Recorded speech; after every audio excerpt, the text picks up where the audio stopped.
those types of questions. I'm assuming because it does take a little bit of time. The process is about a month to 2 months, depending on the actual operation, where they're at.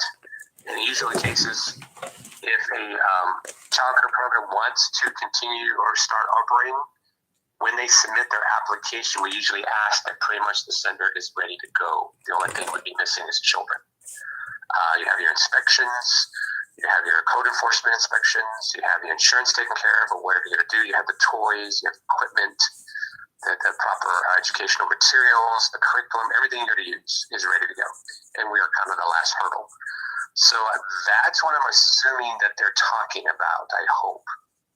Because if you apply today, the chances of us getting a permit out that fast are not too high. I'm just going to be honest, because the process takes a time. Okay. So the thing, I'm sorry. No, I'm trying to quickly keep up with you with the things you reference. Is this like on your website, like a checklist of all the things that you just referenced, like with code inspection, like kind of these are the tools or things that you should already have in place before? Yes, they're on our website that's just been revamped. I'm checking it right now. You should be able to go to our website and actually look through becoming a home provider. There's a link on the left-hand side, and with your email address, I believe I have it here. I think you gave it to me. It's full with space, the storage, and then teacher. And yes, and then it's T like Tom, O like orange, E like English, F like Frank, L like love. So TOEFL, TOEFL. Got it. And that's at gmail.com? Yes. Okay. English teacher, TOEFL at gmail.com. No periods, no spaces. Correct. Okay. And what I will do is send you the link to our actual website. And it'll be the general website itself for childcare regulation, where on the left-hand side, you'll see a tree of links that you can do a home provider or a child care day provider, which would be the difference between having it inside your home and in a commercial setting, which is the kind of the difference between those two. And the child care day provider, if you go to that actual tab, it'll go through all the little requirements. It'll talk about CCTPG requirements, training information, all those other things, safe sleep food program. And it'll give you some links on the left-hand side about how to start the process, taking a virtual session, because we require new applicants to take a pre-application interview session. And currently we're doing them online because of COVID. We used to do them in person, but now they're online. Okay. So all that information will be on the left-hand side, including our standards, credentialing for directors, all that information. So yes, that's probably the best place to send anybody interested to get kind of a, a appetizer before the main course type of information. And then if you have any questions after going through that, you're welcome to call me at this number or email me, and I'll definitely get back to you as soon as possible. Okay. Well, I appreciate you following up with me. And I guess I'll pose some of those questions you asked and framed as it relates to kind of just where do you have to be in the process, because I emailed them, but I'll kind of delve into those questions to see, and if they're considering kind of extensions, if they anticipate people having to already have applied. And and unfortunately that will be their decision. So they are pretty well acclimated to our procedures. I know that TWC focuses mostly on the Texas Rising Star Work Grouping Program. I know that's their main focus. So they will be able, since they control the monies and they give it out, they would maybe have to answer that question. But it'd be very hard for us to issue a permit that quickly because there's process, and we have other cases and other programs that are currently open that we have to monitor and inspect and do all those things too. So I'll be interested to know what they say, honestly, because they haven't told us anything about how this is going to work. Another few quick questions, and I'll be mindful of your space, and please feel free to let me know if you need to go. But I just kind of like with HUD and other I sign up for some of the different HUD trainings or some inspect. Do you all have, and I need to delve more into like what you're sending me in your website, but kind of learning, using case studies, learning from what went wrong with the people So does the site go into that kind of, like, I know you can't specifically say other people's, like, directly, this person applied for this, but kind of like the common, like, mistakes people make? Because if someone were deciding about a building, like, those are kind of the things they need to know ahead of time before they get the inspection, like the pre inspection of, okay, I don't need to invest in this building because it's not going to pass. Right. There is not any kind of system, any kind of document for that. There is a checklist, and there's a center-based FAQs that they have, but there's not a list. But I can tell you from my experience that one of the things is what you just talked about just before, and that's picking the appropriate building and the space.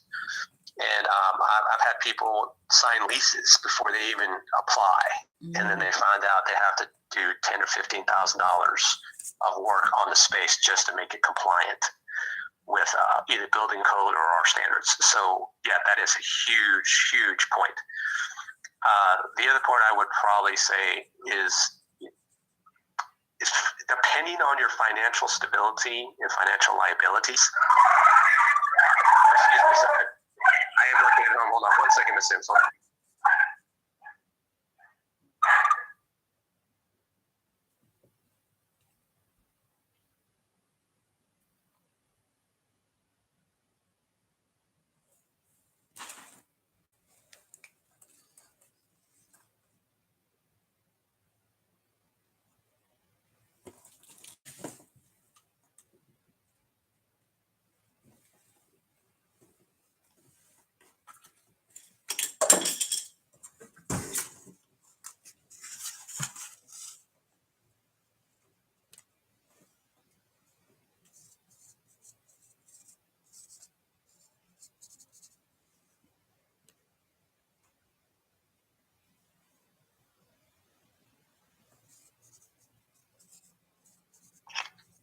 Sorry about that.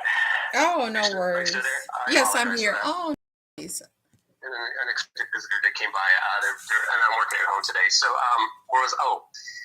yes, that's one of the components. Is that part is picking that building and then doing their research regarding where, because there are places out here that are very super saturated with operations, and they have corporate backing and stuff like that, and all that. And then when I was talking about the finances, is making sure that they understand that if we're going in as a sole proprietor or a partnership, a lot of centers don't make a lot of money in the first year or two.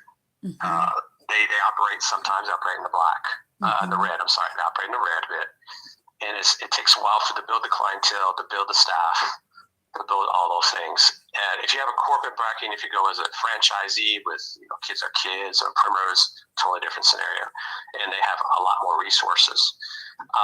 So that's one thing, is to have a good reserve on hand economically, so you can survive those things and stuff like that. But everything else would be on the website, and kind of specific code enforcement and the city, and making sure that you apply for the fire inspection and the code enforcement as early as possible, because sometimes they take 3 to 4 months to come out, and that can delay the process, because we can't do anything until they have their approval. Okay, wow. Okay, well, thank you. I appreciate your time, and yeah, I'll definitely follow up with you, and maybe down the road, if you all ever want to do some webinars or podcasts, I think this would be some fascinating information for people. Sure, yes, definitely. And when we start to get to our actual in-person presentations going, then we'll definitely send something out to all the providers and the public, so we can start doing the in-person and virtual again, because all this information usually is in the in-person. Okay, awesome. Well, thank you so much for following up with me, and I hope you have an amazing rest of your week. Okay, you too, Ms. Sims. Take care. Okay, thank you. Bye-bye. Okay, bye-bye. So there you have it, people. Definitely not a perfect recording. Perfection is the enemy of good. But for those of you interested in entering, having a daycare, kind of the pros and cons of having a franchise, having those reserves, being prepared to be in the red the first 1 to 2 years, thinking about the fire code, getting that inspection set up because it takes 3 to 4 months, having those reserves, thinking about code inspection, is it an area that's highly saturated with other childcare, daycare, and I hate the word facilities and institutions, so I will call them unlearning, relearning, creativity, thinking outside the quadrilateral parallelogram places for children. So this is Nakia Hillary Sims with Hillary Consulting Services. Please subscribe to my channel. I'm going to be reaching over 1,500 new subscribers within 6 months. You can also find this information. I will be presenting it with my different dialects for children. So this will be the YouTube channel for adults, saying it for adults, and then I will be simplifying everything from procurement, RFP, requests for proposals, as well as compliance, spin downs. We may go into NFTs and other areas of financial literacy.